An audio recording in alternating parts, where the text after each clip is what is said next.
प्रिय विद्यार्थियों, आप सभी का इस सेशन में स्वागत है। तो आप सब अब तक जो हमारे सेशन हुए हैं परिमेय संख्याओं वाले अध्याय के, उनको बहुत ध्यान से पढ़ रहे होंगे। अब तक हम 3 संक्रियाएं पढ़ चुकी हैं।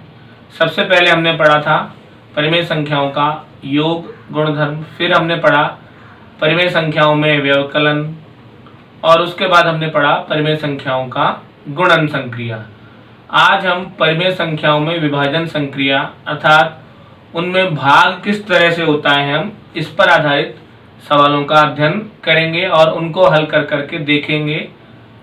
ये आपका लगभग गुणा के जैसा ही होता है, बस शुरुआत में थोड़ा सा आपको उसमें अंतर दिखाई देगा।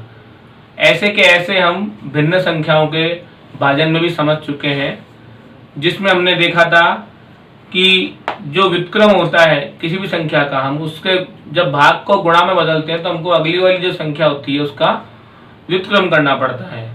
जैसे 2/3 का व्युत्क्रम होता है 3/2।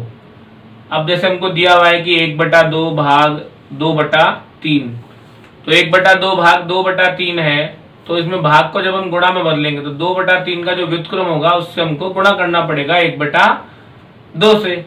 तो 1/2 गुणा हो जाएगा 2/3 का व्युत्क्रम 3/2। तो इस तरह से व्युत्क्रम संक्रिया भी आपके काम में आ सकती है। तो अब हम शुरुआत करते हैं परिमेय संख्याओं में भाजन क्रिया की। तो भाजन संक्रिया पर हमारा पहला उदाहरण है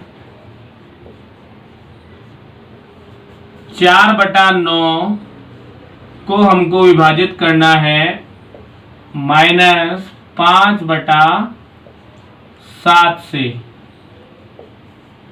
तो देखिए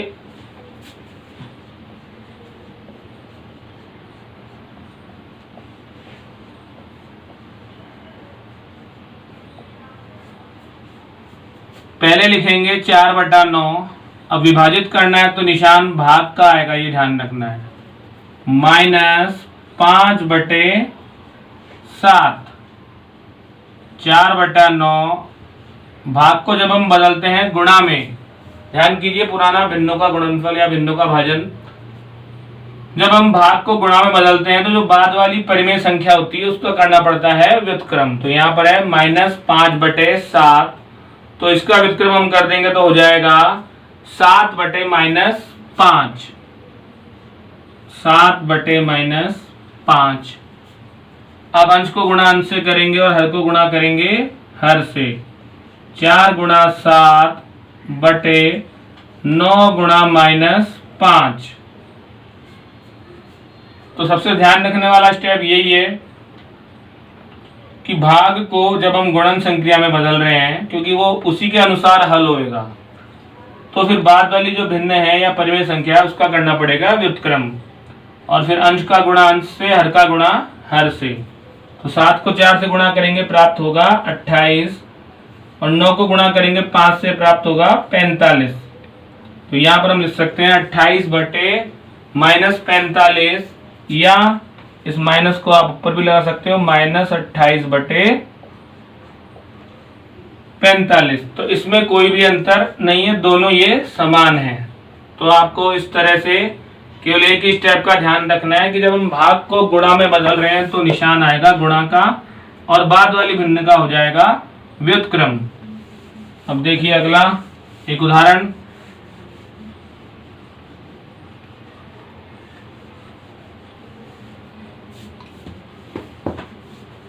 अगला हमको एक और उदाहरण दिया गया है 6/-5 को हमको भाग देना है 2/-3 से। तो 6/-5 भाग 2/-3। पहले भाग को बदलेंगे गुणा में, तो जो परिमेय संख्या है बाद वाली उसका व्युत्क्रम लेंगे। 6/-5 गुणा -3/2। अब अंश का गुणा अंश से होगा, हर का गुणा हर से होगा। तो देखिए 6 गुणा -3 बटा -5 गुणा 2, 6 तिया 18 माइनस का 5 दूनी 10, वो भी आया माइनस का। तो आपको ध्यान है जब अंश भी माइनस का होता है, हर भी माइनस का होता है, तो धनात्मक परिमेय संख्या ही होती है, क्योंकि ये माइनस से माइनस क्या होता है, हट जाता है। तो बच गया 18/10। अब देखिए यहाँ पे 18/10 है, इसको हम बदल सकते हैं सरलतम रूप में, क्योंकि इकाई का अंक 0 है और इसका 8 है, तो जिस संख्या में इकाई का अंक 0, 2, 4, 6, 8 होता है, वो संख्या 2 से पूरी पूरी विभाजित होती है। तो इसको हम 2 से काट देंगे, यहाँ पर भाग 2, यहाँ पर भी हो जाएगा भाग 2। तो 18 में 2 का भाग दीजिए, कितनी बार जाएगा? हाँ, सब जने दीजिए फटाफट 18 में 2 का भाग। हाँ, पीछे से आवाज आई, शाबाश। 9, 2 9 18। ऐसे ही 10 में 2 का भाग दीजिए, बिल्कुल ठीक। तो हमारे को उत्तर प्राप्त हो गया 9/5। तो इसमें जो उदाहरण है, इसमें 2 बातें ध्यान रखने की है। पहली तो जब भाग को गुणा में बदला तो बाद वाली भिन्न का व्युत्क्रम लिया, उसके बाद जो हमारा उत्तर आया गुणा करने के बाद में, उसको हम सरलतम रूप में बदलना नहीं भूलना है। उसको सरलतम रूप में बदलना है, फिर हमारा उत्तर लिखना है।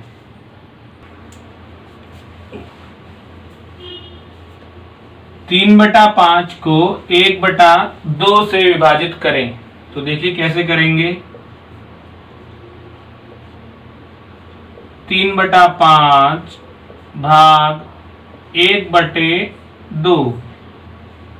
तो आपको भाजन का नियम बता दिया है कि जब भाग को हम गुणा में बदलते हैं, तो जो बाद वाली परिमेय संख्या है उसका हमको करना पड़ेगा व्युत्क्रम, अर्थात 2/1। अब अंश को अंश से गुणा और हर को हर से गुणा। तो 3 दूनी 6, 5 एकम 5। तो इस तरह से प्राप्त हो गया 6/5। तो हमारा जो एक नियम है मुख्य, वो यही नियम है कि इसमें हमको ध्यान रखना है कि हमको क्या करना है कि जो भी हमारी संख्याएं हैं उनको आप लिखिए, बिल्कुल सही तरह लिखिए, ये ध्यान रखना है, गलत नहीं लिखना है। और जो चिन्ह दिया हुआ है वही चिन्ह लिखिए और फिर उसको हल कीजिए। जैसे अब हमको दिया गया है 31/6 को हमको विभाजित करना है 9/2 से।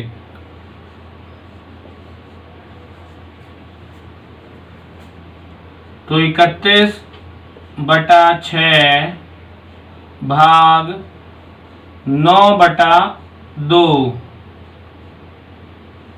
31/6 भाग की जगह हो जाएगा गुणा, और यहां हो जाएगा 2/9।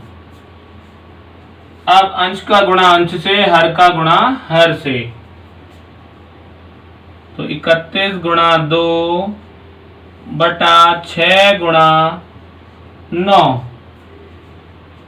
अब देखिए ये 2 और ये 6, ये 2 और 6 आपस में कट रहे हैं, तो इनको हमको काटना है। 2 एकम 2, 2 तिया 6।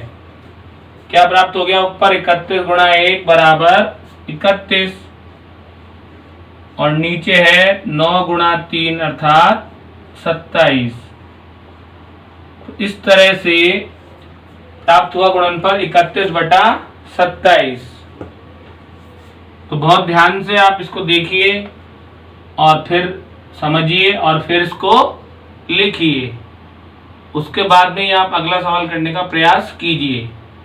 ऐसे आप खुद सवाल बना सकते हैं। 31/6 की जगह आप लिख सकते हैं 6/31। 9/2 की जगह लिख सकते हैं 2/9। बन गया ना सवाल। हल कीजिए, चेक कीजिए कि उत्तर वही आता है कि अलग आता है। तो देखिए अब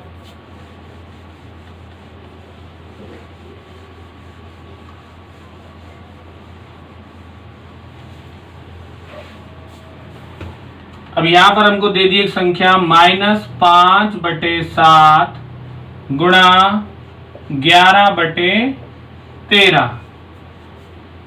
वापस वही करनी है क्रिया हमको विभाजन की। तो तो -5/7 भाग 11/13। -5/7 भाग को हम बदलेंगे गुणा में, और 11/13 का हो जाएगा 13/11। तो -5/7 गुणा 13/11।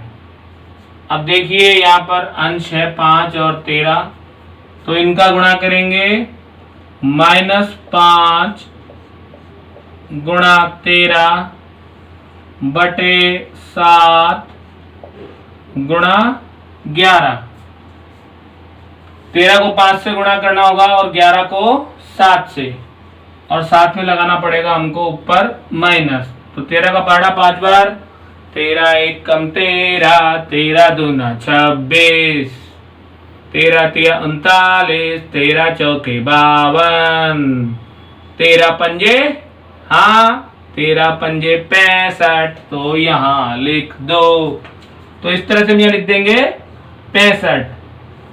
11 का पहाड़ा 7 बार बोलेंगे, वो हमने किया था थोड़ी देर पहले भी, 11 सत्ते 77। तो इस तरह से प्राप्त हो जाएगा -65/77। तो यहाँ पर विभाजन करते समय वही आपको ध्यान रखना है, भाग को बदलेंगे गुणा में, फिर संख्या को गुणा कर देंगे। अगर कोई संख्या कट रही होगी तो उसको काट देंगे, नहीं तो जो आएगा वही हमारा गुणनफल होगा।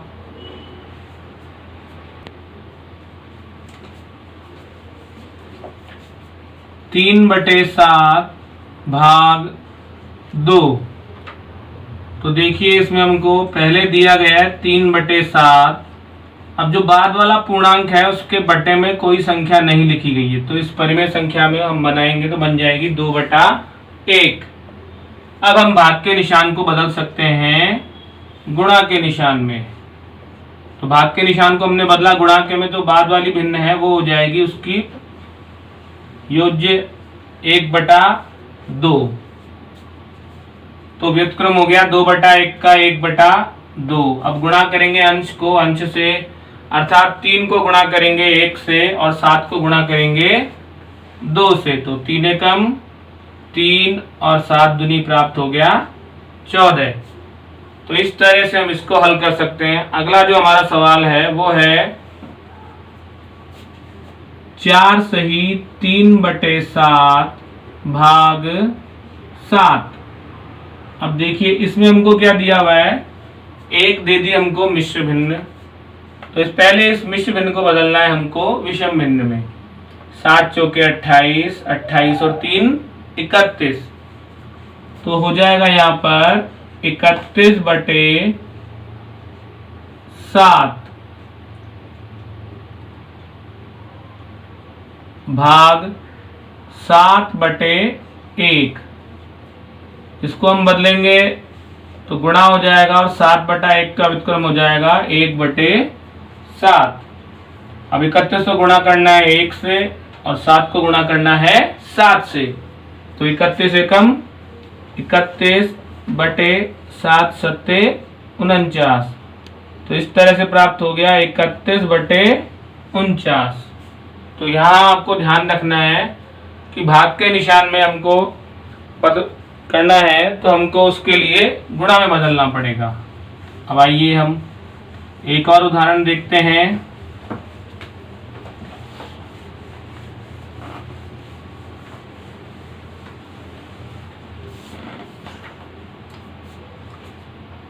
छः बटे 5 भाग 3।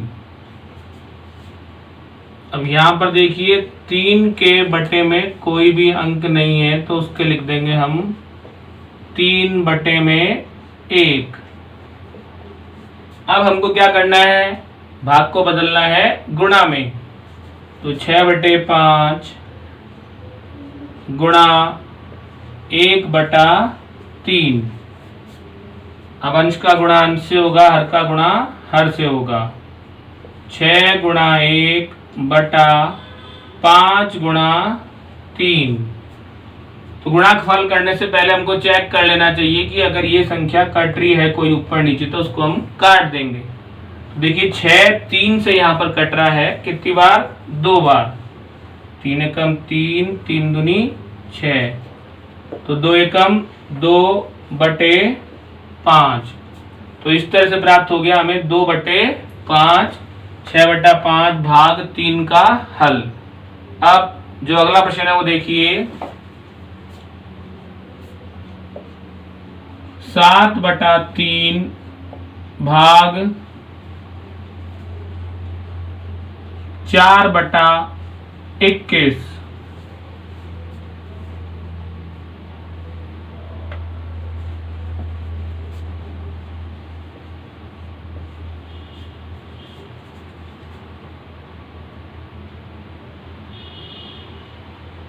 तो देखिए यहाँ पर आप 7/3 भाग की जगह बदलेंगे हम गुणा में, और 4/21 का व्युत्क्रम हो जाएगा 21/4।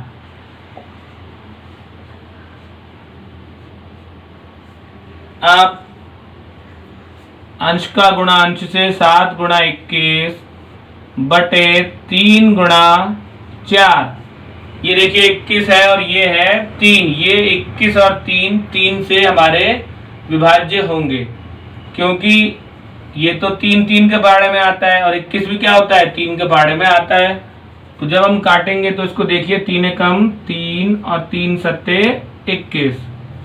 तो इस तरह से यहाँ पर बच गया 7 × 7 अर्थात 49 बटे में 4 एकम 4। तो इसका उत्तर आ गया 49/4। अगला उदाहरण है 7/3 भाग 8/7। तो देखिए अब इसको कैसे हल करेंगे। वापस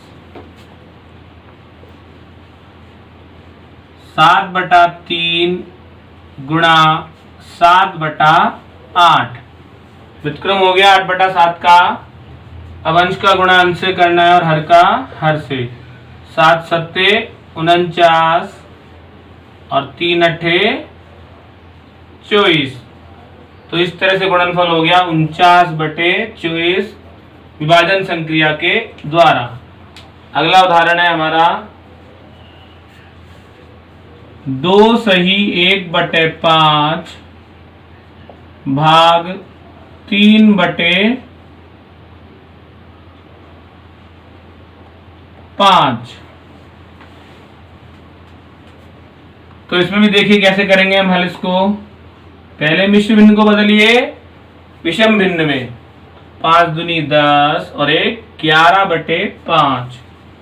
तो लिख देंगे यहाँ पर 11/5 भाग 3/5। अब 11/5 जो पहले वाली भिन्न है वो ऐसे कैसे रहती है, जो बाद वाली भिन्न है उसको हम बदलते हैं व्युत्क्रम करके। तो 3/5 का व्युत्क्रम कितना होगा? हाँ आप बताइए, कितना? तेज थोड़ा। बिल्कुल सही, 5/3। अब अंश का गुणा अंश से होगा, हर का गुणा हर से होगा। 11 × 5 बटे 5 × 3। 5 से 5 कट जाएगा, क्या बचेगा? 11/3। तो इस तरह से देखा आपने कि गुणा किया, उससे पहले हमने मिश्र भिन्न को बदला विषम भिन्न में और फिर गुणा किया है और फिर हमने उत्तर ज्ञात किया है। इसी तरह से एक अगला और प्रश्न देखिए जिसमें हमको दोनों ही मिश्र भिन्न दी गई हैं। तो पहले उनको हम मिश्र भिन्नों को बदलेंगे परिमेय संख्याओं में या विषम भिन्नों में। 3 सही 1/5 भाग 2 सही 1/3। तो देखिए अब हम इसको बदल रहे हैं, तो क्या करना है हमको? पहले बांस दिया 15 और 1 16, तो हो जाएगा 16/5 भाग 3 दूनी 6, 6 और 1 7/3। इसके बाद में पहली जो भिन्न है वो ऐसे कैसे रहेगी, दूसरी वाली हो जाएगी व्युत्क्रम 3/7। अब अंश का गुणा अंश से करना है और हर का हर से। 16 का गुणा करेंगे 3 से, 16 तिया 48, और 5 को गुणा करेंगे 7 से तो 5 सते 35। तो इस तरह से प्राप्त हो जाएगा 48/35 उत्तर। अब एक उदाहरण और देखिए जो हमारा है इसका, उसमें क्या है, हमारे दो भिन्नें दी गई है वापस। वो दोनों भिन्नें अब की बार मिश्र भिन्नें नहीं है लेकिन ऋणात्मक परिमेय संख्याएं। देखिए -12/13 भाग 13/-41।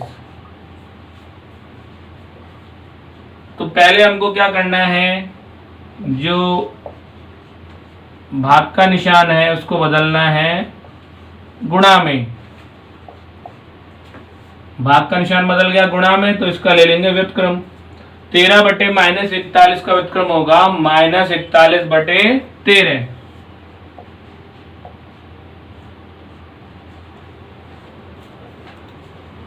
अब अंश का गुणा अंश से करेंगे और हर का हर से। -12 गुणा -41, 13 गुणा 13। अब 12 को 41 से गुणा करने से पहले चिन्हों का गुणा करना है। माइनस गुणा माइनस हो जाएगा प्लस। 12 को गुणा करेंगे पहले हम 1 से। 12 एकम 12 की 2 हासिल लगी 1। 12 चौके 48 और 1 49। 13 को 13 से गुणा करेंगे अर्थात 13 का वर्ग। आपको ध्यान होगा 13 का वर्ग हमने लिखा था एक प्रश्नावली में। आपको बहुत सारी संख्याओं के वर्ग लिखवाए गए थे और ये कहा गया था कि उनको आप याद कर लें तो आपको बहुत आसानी रहेगी। तो वो आपको सारणी हमेशा याद रखनी है, आगे तक आपको फायदा करेगी। तो 13 का वर्ग अर्थात 13 गुणा 13 जो होता है 169। तो इस तरह से इन भाजन संक्रियाओं में हमने देखा कि भाग के निशान को गुणा में बदलो और जो बाद वाली भिन्न है उसका कर दो व्युत्क्रम और फिर उत्तर गुणा करके लिख दो। -6/14 में -3/7 का भाग दीजिए। तो देखिए अब कैसे भाग देंगे इसमें। हम यहाँ पर -6/14 आएगा पहले और भाग का निशान लगेगा और फिर आ जाएगा -3/7।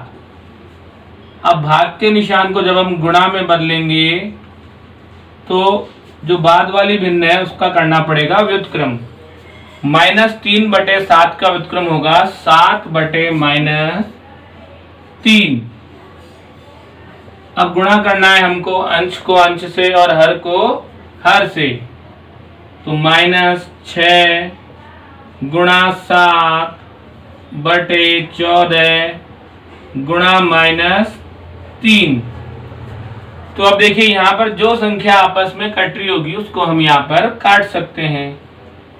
7 और 14 7 से कट रहे हैं तो हम काट देंगे यहाँ पर। 7 एकम 7, 7 दूनी 14। माइनस से माइनस कट रहा है क्योंकि एक ऊपर है और एक नीचे, तो माइनस से माइनस काट दिया हमने। 3 से कट जाएगा 6, 3 एकम 3 और 3 दूनी 6। अब देखिए क्या बच गया। एक बार जो बच गया है वो लिख लीजिए क्योंकि बहुत सारी संख्याएं यहाँ पर थी जो अपनी लगभग सभी संख्याएं कट चुकी हैं। तो 2 गुणा 1/2 गुणा 1 ये बच गया। तो गुणा कर देंगे 2 एकम 2/2 एकम 2, या आप यहाँ पर फिर 2 को 2 से काट सकते हैं। तो ये 2 से 2 कट जाएगा यहाँ पर, तो प्राप्त हो जाएगा 1 1। अब 1 को 1 से गुणा करेंगे तो प्राप्त होगा 1 और 1 को 1 से गुणा करेंगे तो प्राप्त होगा 1। अब प्राप्त हो गया 1/1। कई बार क्या होता है, बहुत सारे विद्यार्थी जल्दबाजी में 1/1 को लिख देते हैं 0 के बराबर। वो सोचते हैं 1 में 1 घटा दो और आ जाएगा 0, तो हो जाता है गलत। जबकि हमको क्या करना है, 1 में 1 का भाग देना है। तो 1 में जब हम 1 का भाग देंगे तो भाग जाएगा 1 बार। तो इस तरह से हमें उत्तर प्राप्त होगा यहाँ पर 1। तो एक बार पुनः आप इसको समझ लीजिए, क्योंकि ये हमारे आज के सेशन का, इस सेशन का अंतिम प्रश्न है विभाजन संक्रिया पर। -6/14 में -3/7 का भाग देना है। तो -6/14 में की जगह आया भाग का निशान और -3/7। अब -6/14 भाग को बदला हमने गुणा में, तो बाद वाली जो भिन्न है उसका हो जाएगा व्युत्क्रम 7/-3। अब अंश का गुणा करेंगे अंश से, हर का गुणा करेंगे हर से। उसके बाद देखिए -6 गुणा 7/14 गुणा -3 लिखा था हमने यहाँ पर। माइनस से माइनस को काटा था, 7 से काटा था 14 को कितनी बार, 2 बार। 3 से काटा था हमने 6 को फिर 2 बार। तो बच गया था अंश में 2 गुणा 1 और हर में भी बच गया था 2 गुणा 1। फिर 2 से 2 कट गया वापस 1 बार। 1 को 1 से गुणा किया 1 प्राप्त हुआ, 1 को 1 से गुणा किया 1 प्राप्त हुआ। फिर 1 में 1 का भाग दिया, कितनी बार गया, 1 बार। तो इस तरह से इस पूरे भाग करने के बाद हमको जो प्राप्त हुआ उत्तर वो कितना है, 1। तो आज के सेशन में हमने सीखा परिमेय संख्याओं में भाजन संक्रिया किस प्रकार से होती है। तो इस प्रकार हमारा आज का सेशन यही समाप्त होता है। अगले सेशन में हमने जो परिमेय संख्याओं में चारों संक्रियाएं सीखी हैं, सबसे पहले योग, फिर व्यवकलन, फिर गुणन और फिर भाजन, उन चारों संक्रियाओं पर आधारित जो हमारी प्रश्नावली है, 9वीं प्रश्नावली की अंतिम प्रश्नावली, उसका हम अध्ययन करेंगे और उस पर आधारित सवाल हल करेंगे।